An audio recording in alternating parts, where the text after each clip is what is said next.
Hi, this is Tom Salemi from OIS TV. We're here at OIS at ASRS, our inaugural ASRS, because the retina space is on fire, and we're very happy to have Aron Shapiro here. You're Vice President at Ora, and you head up the retinal practice, and I know you're really excited about all that's going on in the retina space, and we want to try to cover some of the opportunities and some of the challenges as well that go along with the back of the eye. First of all, give us a quick overview of Ora. What do you folks do, and who do you work with in the sector? Well, thanks for having me today, Tom. I appreciate you taking the time. We're a company that's dedicated to developing products for ophthalmology, drug and device development. So we help companies navigate the regulatory pathways, and then we're a CRO that conducts clinical trials. Mm-hmm. And you've worked with OIS for a long time, so we're old friends. Yeah. Yes, happy to be a good partner. And we're actually neighbors. We kind of live in the Boston area nearby, so it's good to see you out Good to here. see you as well. So what are some of the challenges that are unique to the retina? There's obviously a lot of complexity to getting back there and to just assessing therapeutics that can get back there and repair or stop some damage. Certainly. So one of the holy grails of unmet medical need is certainly dry AMD, and we've been targeting dry AMD primarily through a subgroup of patients with geographic atrophy. That, from a regulatory perspective, gives us a defined endpoint where we're looking to slow the amount of progression of geographic atrophy. However, that's really the end stage of dry AMD, and may be more challenging to treat patients at that end stage where disease may be progressing and more challenging to stop it. So certainly if we could come up with a way of looking at earlier stage in dry AMD, that may be easier, maybe through looking at some sort of novel visual function biomarkers. And at Ora, we're actually doing some research in that area to look at what may be predictive or vision loss, what could be endpoints, or maybe even screening criteria in clinical trials that may help to better select groups of patients that could better respond. So are these novel biomarkers that you've sort of identified, or are they already used for clinical or diagnostic purposes that you're applying to clinical trials? Sure. So we certainly go back into the literature and see what others are doing, and then see if there's ways to improve or modify it, and somehow optimize them for looking at what may be something that could be responsive to a drug, or even show reversal when treated with the drug. Have you designed any trials or run any trials around those biomarkers yet? We're doing some small research in-house right now, so not with any drugs. That'll be the next stage of development, but we are looking at various stages of dry AMD and trying to see what patients and at what stage of dry AMD may we be able to see differences and changes between these biomarkers. I mean, that's a tough market to access, but it's a huge market to access. So certainly. Is this a potential key to sort of getting some new therapeutics in there? Yeah, so right now in the space, we're familiar with Acusel as a mixostat product, which unfortunately did not report positive results a few weeks ago. However, there's still some promise for that agent in both Stargardt's macular dystrophy as well as proliferative diabetic retinopathy, and those are programs that Acusel is still pursuing. That molecule inhibits RPE65, which is part of the visual cycle. So the goal there is potentially slowing down the visual cycle, which slows down the production of some of the toxins that we think are what's really promoting that geographic atrophy or that death of the RPE in the retina. Others like Roche are targeting some of the complement factors. So they have a drug, lampalizumab, that's in phase 3 studies now that's targeting complement factor D, so it's an anti-factor D antibody. And they've shown some interesting results in their phase 2 studies, in which patients with higher amounts of complement factor I, a mutation in complement factor I in their blood, have been more responsive to the anti-complement factor D antibody. Interesting. Is this a tough or difficult patient population to get involved in trials? I would imagine not. I imagine they're very interested in helping somebody come up with a cure? Yeah, so in terms of the overall population, you're looking at wet AMD, which has already been really the largest market that we have now in ophthalmology, and that wet AMD population represents about 10% of the overall AMD population. So you have 90% of these patients with the dry form of the disease that really, other than some vitamins, are really left without a treatment. On the other hand, it's a slower progressing disease. So patients, while they know that there may be potential vision loss or conversion to the wet form of the disease in their future, it is a slower progressing disease. Mm-hmm. So it has its certainly its challenges both ways in that regard. If we were talking at a barbecue and I was asking you about wet AMD, and you were to assess where we are, how close we are to coming up with a legitimate treatment, one that can be widely used, are we very close? Is it still a moonshot kind of thing? How would you assess our current state? For dry AMD? Yeah. So for dry AMD, I think there's been two key ways which we're targeting the disease right now. So going after the visual cycle, which that's the example with Acusel as a mixostat, where we're trying to slow the production of some of the toxic byproducts of the visual cycle. Mm-hmm. And then certainly Roche is taking a different approach with the complement factor inhibition. And so that's more of an inflammatory process that we're going in that direction. So I don't think anyone knows what the optimal pathway is, and it's possible that dry AMD in of itself could be a disease that represents multiple underlying causes. And so it's likely that all of these, or a plethora of these various mechanisms, may actually be beneficial at the end of the day as we start to identify in a given patient what's really the underlying cause of their disease.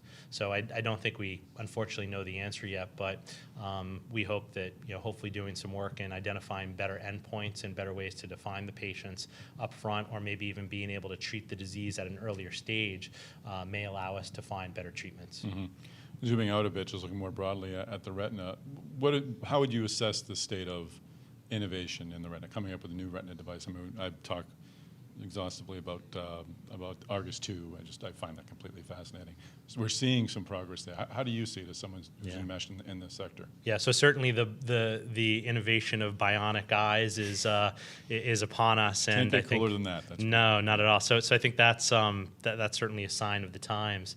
And on the drug side, we haven't had a new approval beyond VEGF, but I think we're about to turn a new page there, which is exciting. PDGF is the next target that seems to be imminently upon us. So we're going to be hearing soon from the Favista clinical trials, mm-hmm. and that assuming those are positive, we could have a new approval by the end of next year.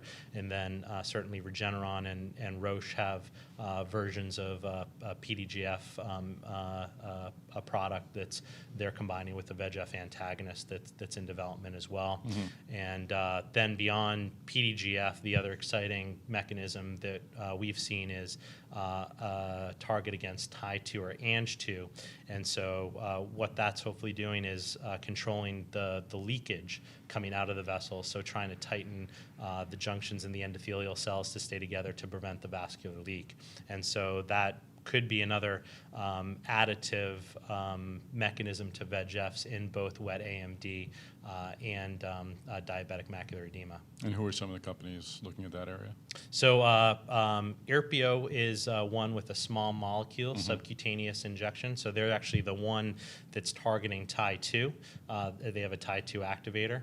And they showed earlier this year some positive results in diabetic macular edema, and also in preventing progression of diabetic retinopathy. And then again, the usual suspects, Roche and Regeneron, also have combinations there with their VEGF antagonists. Mm-hmm. And another area that we're hearing so much about, and we should be, is gene therapy. What's your assessment of that? Spark has had some great news there.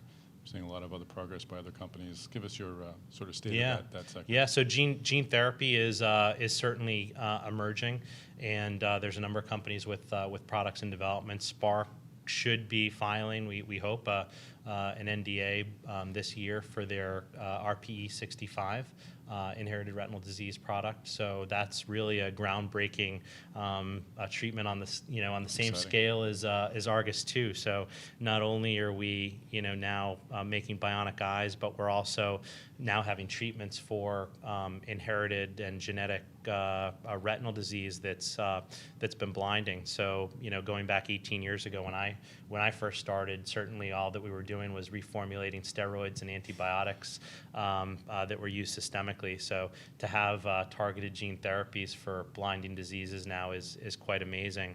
So beyond Spark, AGTC and Oxford Biomedica are a couple companies with some products in development, as well as RetroSense. RetroSense is an interesting one where they're using gene therapy to convert retinal ganglion cells into photosensitive cells. So instead of trying to prevent or slow progression or slow death of cells by replacing maybe a damaged protein or trying to fix a damaged gene, they're using gene therapy to convert cells that still are viable into photosensitive cells. So sort of a little bit of a workaround as a different approach compared to some of the other companies. It's amazing what we don't know or don't know yet. So much potential out there. Cell therapy, rather, is another area that I know you're interested in working with. What are some of the opportunities and some of the progress there? Yeah, so a couple companies that come to mind are formerly Okada, now the Astellas Institute of Regenerative Medicine. So they've got a product in development for Stargardt's macular dystrophy. So that's a subretinal stem cell treatment. And Renuron is another one that comes to mind, and they're using their human retinal progenitor cells for retinitis pigmentosa. Fantastic. And so those are both programs. Renuron's is a little bit earlier stage, so no results there yet. But some of the early results from the Astellas / Okada program have had some promise. But that's another certainly challenge in these retinal therapies, as the studies are certainly a long time in order to see whether these therapies will work or not. And we've talked a bit about devices like the Argus 2, but another type of device is a device that delivers drugs, and we're seeing some progress there as well. Is that an area that you follow, and if so, what's some of the progress you see there? Certainly. So Roche has a product that they licensed from Foresight Vision, which is a refillable implant with for ranibizumab. So that one's in clinical trials now. Graybug has a polymer-based delivery system that they've announced will hopefully be in clinical trials next year with sunitinib. So that's an oncology product, an anti-cancer drug that targets both VEGF and PDGF that they've been working on, and it would hopefully be something that would last maybe 6 months, so from a single injection. And then some of the other companies that are working in the drug delivery space for front of the eye right now, such as Ocular Therapeutics and Envisia, are formulating the VEGF antagonists into polymer-based delivery systems that could be placed intravitreally to deliver more sustained release of those VEGF antagonists over a longer period of time than just a single saline-based injection. And Clearside had some success recently on the public market, so these companies are really getting some attention. Yeah, Clearside's taken a different angle, so they're sort of using the shape of the eye, which is like an onion, to deliver drugs to the back of the eye, and particularly interesting for steroids. So we have the challenge with steroids in terms of the side effects for intraocular pressure increasing and cataracts. And so if we can find a way to deliver drugs to the back of the eye, we know steroids work really well in treating inflammation. So if we can get the drugs to the back of the eye without large concentrations in the front of the eye to avoid those side effects, then we may be able to treat effectively as an anti-inflammatory without causing side effects. So they've shown some very interesting results in both macular edema secondary to retinal vein occlusion and also uveitis. And that could be another avenue of ways to get drug to the back of the eye. There's just so much going on. I mean, you've rattled off 12 to 15 companies. I've lost track. All these projects that are going on. What do you see what kind of progress can we see over the next 2 years? Let's look short term. Do you see some approvals coming? Do you see some real progress being made over the next couple of years? Certainly. I think it's really going to be a future, 2 years of what's next beyond VEGFs and certainly gene therapy. So I think we'll hopefully see some good news on the Spark product and certainly with Fovista coming. So hopefully those will be 2 products that'll propel us into something beyond where we are now. And there's quite, as we talked about today, there's quite a lot in the pipeline to look forward to. Excellent. And going forward beyond that, of course, you're very excited about the retina space. Obviously, it's what do you see happening beyond the next couple of years? Where are we in 5 or 10 years? Do you see a whole So wide gamut of offerings? Yeah, so I think we'll be probably looking at second and third generation types of products. So certainly in terms of the what's next beyond Argus will probably be implants with more electrodes. So we're going just from being able to allow light detection to probably better shape recognition and maybe even beyond. On the gene therapy side of things, hopefully we'll have actually some cures for some of these inherited retinal diseases, and certainly as we talked earlier, targeting dry AMD and finding an actual treatment for dry AMD would be really a huge step in conquering that holy grail. Great. Well, you're obviously a busy man. I appreciate you taking a few minutes today to give us a lay of the land. Thanks for having me, Tom. Excellent.